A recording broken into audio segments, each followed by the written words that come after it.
Info TV Africa, la revue de presse. Amis internautes de Flash Info TV Africa, bonjour. C'est pas une hôte de la mairie de Cotonou que nous démarrons la revue de presse de ce matin. Le maire de Cotonou fait parler de lui dans les parutions du jour. Sa décision portant autorisation à titre exceptionnel de la marche du samedi est abondamment relayée.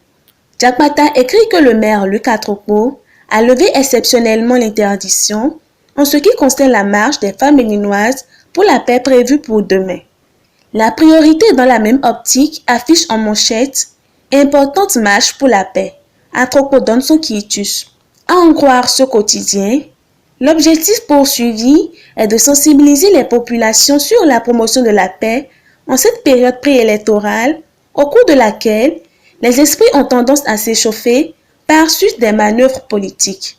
Le Progrès note que la mairie fait une dérogation par rapport à l'interdiction de tout rassemblement à Cotonou. L'événement précis fait le même constat.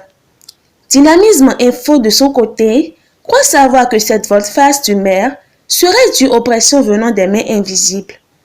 Le Béninois libéré fait remarquer que la marche est autorisée uniquement à Cotonou. Pour la cime de l'info, ce faisant, Atropo efface la ligne rouge tracée par Toboula.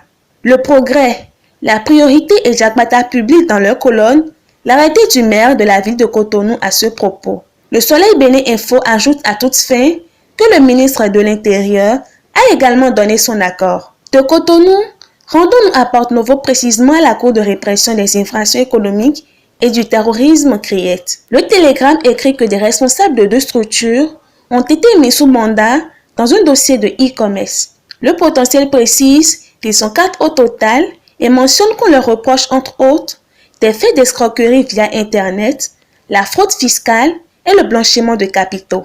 Ce quotidien ajoute que les deux structures, à savoir High Life et Chimal, se présentent aux populations comme des structures d'opportunités d'affaires, du marketing relationnel, en un mot, du commerce en ligne.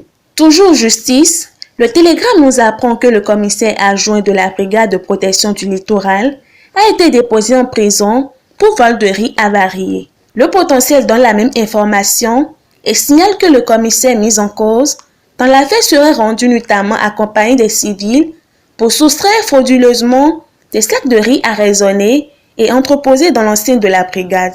La priorité pour sa part nous informe que 14 personnes ont été condamnées le lundi 26 octobre 2020 par la Cour de répression des infractions économiques et du terrorisme CRIET pour escroquerie et exercice illégal de pharmacie au Bénin.